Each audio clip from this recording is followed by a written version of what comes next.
है सबसे लास्ट में आने वाला वंश, जो आने वाला वंश है उसके जो लक्षण होते हैं उसी को हम आनुवंशिक लक्षण कहते हैं। और वो कहाँ स्थित होते हैं? सूत्रों में।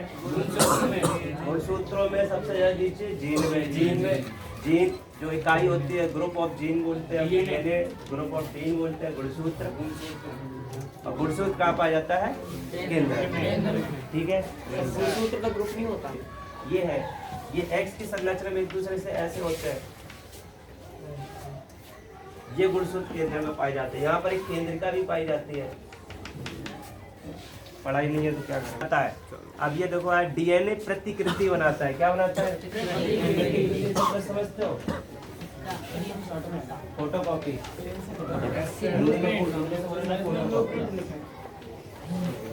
फोटोकॉपी क्यों बनाता है? डुप्लीकेट। जो पेरेंट्स होते हैं, जब निषेचन होता है तो डीएनए से ट्रांसफर होता है दूसरे आगे आने वाली पीढ़ी में।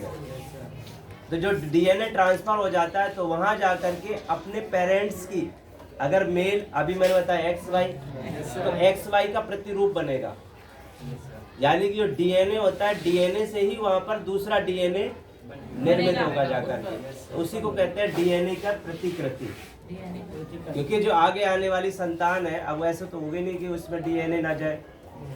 डीएनए तो फिर भी सभी में जाते हैं, डीएनए सभी में जाएंगे, लेकिन वो डीएनए आगे चलकर कितने फर्टिलाइजेशन है या नहीं है वो डिपेंड करेगा उनकी सिचुएशन पे। कभी कभी ऐसा हो जाता है कि किसी को संतान उत्पन्न में आ जाता है, ये एक प्रकार की बीमारी हो जाती है। तो आगे देखो, डीएनए प्रतिकृति बनाता है तथा नई कोशिकाएं बनाता है। डीएनए नई कोशिकाएं भी बनाता है, क्योंकि डीएनए जब ट्रांसफर होगा तो कोशिकाएं बनेगी, क्योंकि इनसे केंद्रक बनेगा, केंद्रक से फिर कोशिकाएं बनेगी। इससे कोशिकाओं में विभिन्नता उत्पन्न होती है। जाहिर सी बात है, पेरेंट्स बिल्कुल सेम ही बच्चे को जन्म तो नहीं दे सकता, डिफरेंट तो आएंगे ही आएंगे। ये नई कोशिकाएं एक समान है परंतु समरूप नहीं है। कोशिकाएं समान तो है लेकिन समरूप नहीं है। समरूप का मतलब ऐसा है कि पेरेंट्स अगर लंबे हैं तो बच्चा लंबा नहीं हो सकता है, हो भी सकता है, नहीं हो सकता, दोनों कंडीशन है। तो ये समरूप नहीं होते। समरूप का मतलब समान रूप।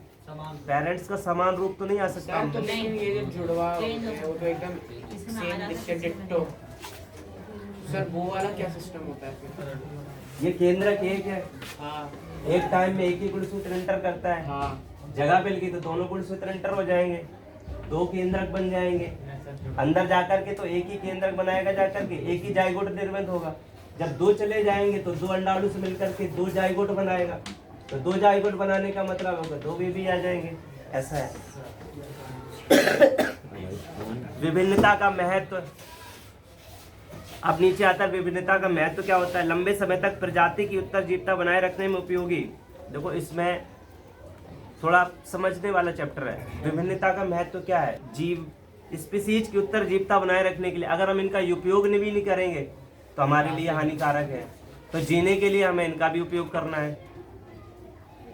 जैव विकास का आधार, एक जीव जंतु का जो विकास होता है वो इसका आधार होता है। जैव विकास का आधार क्या है? जैव विकास में तो होता है जंतुओं का विकास। अगर डिफरेंस आई है पहले के टाइम में और अब के टाइम में, अगर कोई विभिन्नताएं आ गई है में एक्स वाई एक्स एक्स, ये दोनों जब मिलते हैं तो जो मिलने की प्रोसेस होता है उसको कहते हैं निषेचन। क्या बोलते हैं? निषेचन। ये यहाँ निषेचन क्रिया हो रही है। निषेचन होने के बाद में ये शुक्राणु है और ये अंडाणु।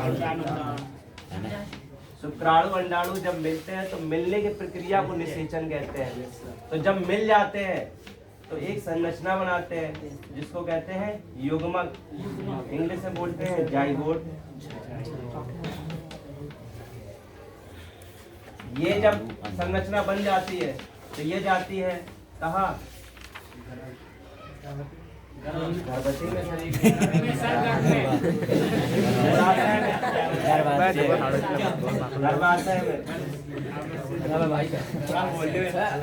गर्भाशय में जाती है। वहां पर ये सिचुएटेड हो जाती है, वहाँ पर ये रोपित हो जाती है। फिर वहाँ पे इसका जब गर्भाशय, ये संरचना जो होती है ये गर्भाशय की संरचना होती है। ये जाकर के यहाँ से इसका निषेचन कहाँ होता है? निषेचन कहाँ होता है?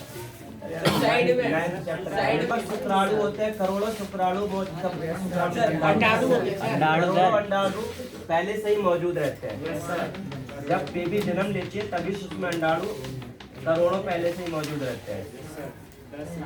जब ये शुक्राणु हर मंथ, जब वो टाइम आ जाता है तो हर मंथ में एक अंडाणु यहाँ से बाहर निकलता है, एक अंडाणु बाहर निकलता है। और निकलने के बाद में जब शुक्राणु आता है तो इनका मेल होता है इस जगह पे, अंडाशय। जब ये सारे वाहिनी या वाहिकाएं की बहुत बात होती है, अंड को ले जाने वाली जो नली होती है उसी को अंडवाहिनी बोलते हैं। इसको इंग्लिश में फैलोपियन ट्यूब भी बोलते हैं। ट्यूब, फैलोपियन ट्यूब भी बोलते हैं। यहाँ पर ये निषेचन होता है। जब ये निषेचन हो रहा है, ये प्रोसेस यहाँ पर हो रहा है। जब यहाँ पर ये निषेचन होता है, निषेचन होने के बाद अब ये आगे बढ़ता है। आगे जब बढ़ता है तो ये चीज बन जाती है युग्मक, जिसको बोलते हैं जाइगोट। क्या बोलते हैं? जाइगोट। यहाँ से ये गर्भाशय में प्रवेश करता है। गर्भाशय में किसी एक जगह पर ये इस तरीके से चिपक जाता है, जिसको बोलते हैं रोपित, इम्प्लीमेंट होना, रोपित हो जाना, सॉफ्टवेयर इंस्टॉल हो जाना, रोपित हो जाता है। ये होता है जाइगोट। जाइगोट बनकर के ये भ्रूण में जब पहुंच जाता है, यहाँ पर रोपित हो जाता है, तो ये गर्भाशय बोलते हैं। ये युग्मक जो होता है ये कहा जाता है गर्भाशय में। ठीक है, ये 9th चैप्टर का तुम पहले पढ़ रहे हो यार। ये जो गर्भाशय होती है ये स्पॉन्जी दीवार होती है। स्पॉन्जी समझते हो? ये स्पॉन्जी है, सॉफ्ट। क्यों? क्योंकि जब बेबी इसमें रहता है 9 महीने तो उसको चोट न लगे, बाहरी अगर दबाव पड़े तो ये स्पॉन्जी दीवार उसको रोक ले, किसी भी आघात को रोक ले। तो ये दीवार जो स्पॉन्जी होती है, और ये दीवार जो होती है इसमें ब्लड भी सर्कुलेट होता है, ब्लड भी होता है, पूरी ब्लड की ये दीवार होती है। जब ये अंडाणु यहाँ से चाहता है और अगर इसको शुक्राणु नहीं मिलता है तो ये दीवार के साथ ये दीवार पूरी टूट जाती है, ये दीवार खत्म हो जाती है। क्योंकि निषेचन के जब ये अंडाणु यहाँ से निकलता है तो ये दीवार बन जाती है। ये पूरा प्रोसेस होता है, दीवार बन जाती है, ये तैयार हो जाती है कि वहाँ से जाइगोट इसमें आएगा। लेकिन जब यहाँ पर शुक्राणु नहीं मिलता है तो ये अंडाणु जाता है, इस दीवार भी टूट जाती है। और ये दीवार जब स्पॉन्जी होती है तो इसमें ब्लड के कतरे कतरे होते हैं, मास जिसको बोलते हैं। तो ये इसी के साथ में फिर ब्लड के थ्रू हर महीने बाहर निकल जाते हैं। इसको बोलते हैं मासिक धर्म, MC मेंस्ट्रुअल साइकिल बोलते हैं इसको। मासिक धर्म महीने में एक बार होती है।